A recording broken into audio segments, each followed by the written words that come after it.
পাকিস্তানকে champions trophy জেতানোর অধিনায়ক অবসরের ইঙ্গিত দিলেন। আন্তর্জাতিক ক্রিকেটে শেষবার মাঠে নেমেছিলেন গত বছরের ডিসেম্বরে। রঙিন পোশাকে শেষ খেলেছেন তারও 2 বছর আগে। আন্তর্জাতিক ক্রিকেট থেকে এক প্রকার প্রয়োজন ফুরিয়েছে সরফরাজ আহমেদের। তবে এখনও কোনো ফরম্যাট থেকে অবসরের ঘোষণা দেননি পাকিস্তানকে চ্যাম্পিয়ন্স ট্রফি জেতানো অধিনায়ক।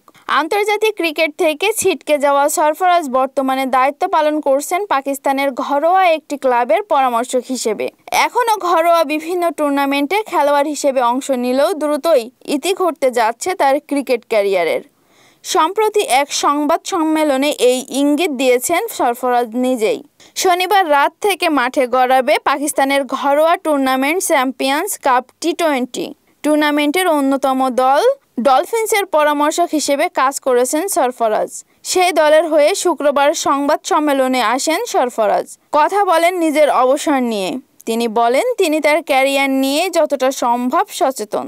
2007 সালে পাকিস্তানের জার্সিতে আন্তর্জাতিক ক্রিকেটের অভিষেক হয় সরফরাজের।